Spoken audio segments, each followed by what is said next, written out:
नमस्कार, मी राजेंद्र तिडके आणि आपण पाहत आहात युवा दर्पण लाईव्ह। सुरुवातीला पाहूयात आजच्या ठळक घडामोडी। कर्जमाफी महत्त्वाचीच आहे, पण ती अंतिम उत्तर नाही। फडणवीस यांचे वक्तव्य। पालघरच्या पक्ष प्रवेशावरही मांडली भूमिका। उद्धव ठाकरेंना बीएमसी निवडणुकीपूर्वी जबर झटका। डबेवाल्यांच्या संघटनेने काढला पाठिंबा, महायुतीला दिला पाठिंबा। धनंजय मुंडेंचे अजित पवारांसमोर लोटांगण। चौकशीतून वाचविण्याची केली विनवणी, मनोज जरांगेंचा दावा। आणि शेख हसीना यांना फाशीची शिक्षा। बांगलादेश कोर्टाने विद्यार्थ्यांच्या हत्येचे दोषी मानले। युनूस म्हणाले, भारताने शेख हसीना यांना आम्हाला सोपवावे। आणि आता बातमीपत्र बीड जिल्ह्याचं आणि राज्यातील इतर घडामोडींचं सविस्तर। बीड नगर परिषद 2025 निवडणुकीत नगराध्यक्ष पदासाठी अत्यंत तगडी फाईट होणार असल्याचे आता स्पष्ट झाले आहे।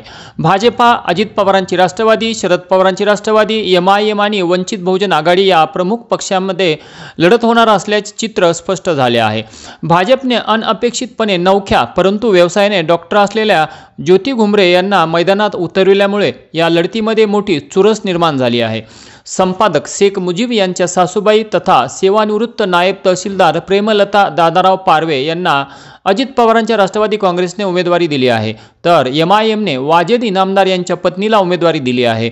शरद पवारांच्या राष्ट्रवादीकडून कोणाला उमेदवारी मिळणार याची उत्सुकता लागून राहिली होती। ऐनवेळी माजी नगरसेवक श्री विष्णू वाघमारे यांच्या पत्नी स्मिता विष्णू वाघमारे यांना नगराध्यक्ष पदासाठी उमेदवारी देण्यात आली आहे। तुतारी या चिन्हासाठी अजिंक्य चांदणे यांच्या आई श्रीमती प्रेमलता चांदणे या इच्छुक होत्या, परंतु त्या तिकीट मिळवण्यात यशस्वी झाल्या नाहीत।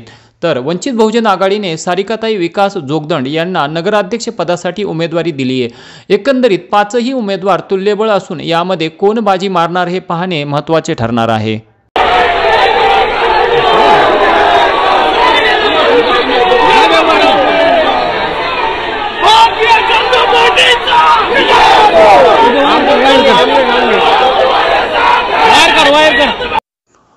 छत्तीसावी परिक्षेत्रीय पोलीस क्रीडा स्पर्धा छत्रपती संभाजीनगर येथे अत्यंत उत्साहात पार पडली असून या स्पर्धेत बीड जिल्हा पोलीस दलातील खेळाडूंनी उल्लेखनीय कामगिरी करत पदकांची लयलूट केली। त्याबद्दल विजेत्या खेळाडूंचा भव्य सत्कार व अभिनंदन सोहळा पोलीस मुख्यालयात आयोजित करण्यात आला।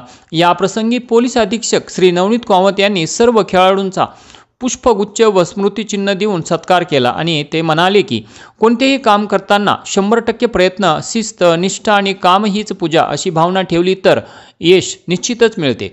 बीड जिल्हा पोलीस दलाने पुढील काळातही अशीच उत्तरोत्तर गौरवास्पद कामगिरी करत राहावी। बीडमध्ये पहिल्यांदाच पदक विजेत्या खेळाडूंसाठी स्वतंत्र अभिनंदन सोहळ्याचे आयोजन करण्यात आले, त्यामुळे खेळाडूंमध्ये नवचैतन्य, उत्साह आणि आत्मविश्वास संचारला आहे। खेळाडूंना प्रोत्साहन म्हणून पोलीस अधीक्षक यांनी सुवर्ण पदक विजेत्यास प्रत्येकी 2000, रौप्य पदक विजेत्यास प्रत्येकी 1500, कांस्य पदक विजेत्यास प्रत्येकी 1000 याप्रमाणे आर्थिक रिवॉर्ड जाहीर केले आहेत। या प्रसंगी पोलीस अधीक्षक श्री नवनीत कामत यांच्या समवेत अप्पर पोलीस अधीक्षक श्री सचिन पांडकर, अप्पर पोलीस अधीक्षक श्रीमती चेतना तिडके, सहाय्यक पोलीस अधीक्षक श्री वेंकटराम, उपविभागीय पोलीस अधिकारी पूजा पवार, पोलीस उप अधीक्षक गृह उमाशंकर कस्तुरे व जिल्ह्यातील पोलीस अधिकारी व खेळाडू अंमलदार यांची उपस्थिती होती। किल्ले धारूर नगरपालिका निवडणूक 2025 साठी अर्ज सादर करण्याच्या आज अखेरच्या दिवशी आतापर्यंतच्या इतिहासातील सर्वोच्च उमेदवारी अर्जांची नोंदणी झाली आहे।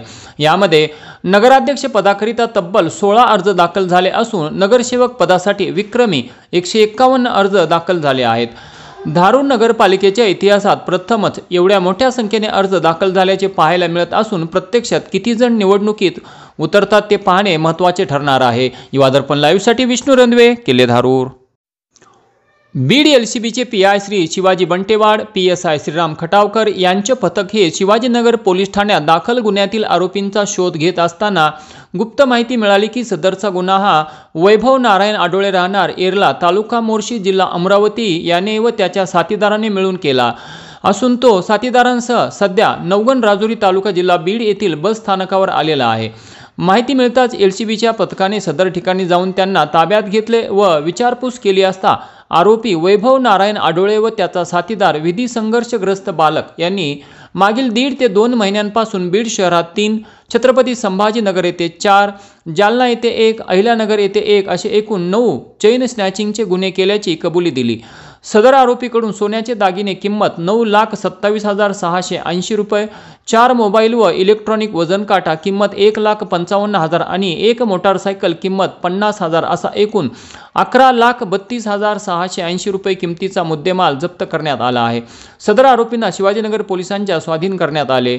सदरची कामगिरी ही पोलीस अधीक्षक श्री नवनीत कामत, अप्पर पोलीस अधीक्षक श्री सचिन पांडकर, LCBचे PI श्री शिवाजी बंटेवाड यांच्या मार्गदर्शनाखाली PSI श्रीराम खटावकर, सोमनाथ गायकवाड, राहुल शिंदे, महिला पोलीस स्वाती मुंडे, अशफाक सय्यद, मनोज परजने, विकी सुरवसे व सिद्धार्थ मांजरे यांनी मिळून केली.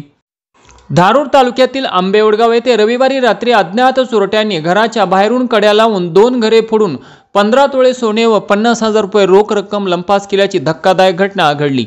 धारूर तालुक्यातील आंबेवडगाव येथील माणिक तुळशीराम घोळवे आणि मुकिंदा धर्मराज घोळवे यांच्या घरी रविवारी दिनांक 16 नोव्हेंबर रोजी रात्री अंदाजे 1:15च्या सुमारास माणिक तुळशीराम घोळवे यांच्या घराचे मेन लोखंडी गेटचे कुलूप तोडून समोरच्या दोन्ही घरात घरचे झोपलेले पाहून बाहेरून कडी लावून टाकल्या व मागच्या दोन्ही रूम उघडून कपाटातील 6 ते 7 तोळे सोने व 50,000 रुपये नगदी रोकड घेऊन चोरटे पसार झाले. मुकिंदा घोळवे यांच्याही मेन गेटचे कुलूप तोडून सुधीर घोळवे हे वरच्या मजल्यावर व मुकिंदा घोळवे हे खालच्या मजल्यावर पुढच्या रूममध्ये झोपलेले पाहून मागच्या घरातील कपाट व पेट्या उघडून एक संदूक घेऊन मोडत असताना आवाज आल्याने पंचफुला घोळवे या जाग्या झाल्या आणि ओरडल्या, परंतु तोपर्यंत संदूक घेऊन चोरटे पसार झाले. सगळा गोंधळ ऐकून कांताराम घोळवे, शांताबाई घोळवे यांनी मोठमोठ्याने ओरडून सर्व गल्ली गोळा केली. त्यानंतर माणिक घोळवे यांच्या घराचे बाहेरून लावलेले दार उघडल्यानंतर गावकऱ्यांनी सर्वत्र चोरांचा शोध घेतला, मात्र तोपर्यंत चोर पसार झाले होते. त्यानंतर एक मोटारसायकल धारूरकडून तेलगावच्या दिशेने गेल्याचे सांगण्यात आले. घटनेची माहिती मिळताच धारूर ठाण्याचे API श्री वाघमोडे यांनी रात्रीच घटनास्थळी भेट दिली आणि फिंगर आणि डॉग स्क्वॉड पाचारण करण्यात येणार असल्याचे सांगितले. युवा दर्पण लाईव्हसाठी विष्णू रंधवे, किल्ले धारूर.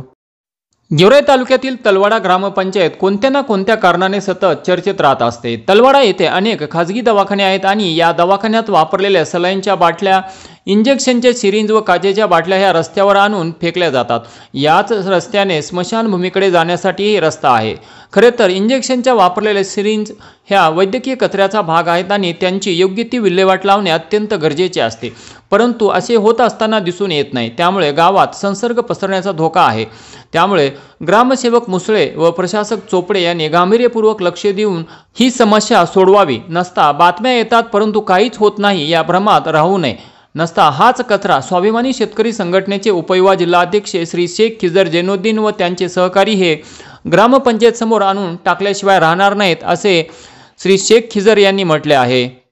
आणि याचबरोबर आजचं बातमीपत्र संपलं. उद्या पुन्हा भेटू काही नव्या आणि ताज्या घडामोडींसह. तोपर्यंत पाहत राहा युवा दर्पण लाईव्ह चॅनल. लाईक करा, सबस्क्राईब करा आणि खाली दिलेल्या बेल आयकॉनला प्रेस करा. तोपर्यंत नमस्कार.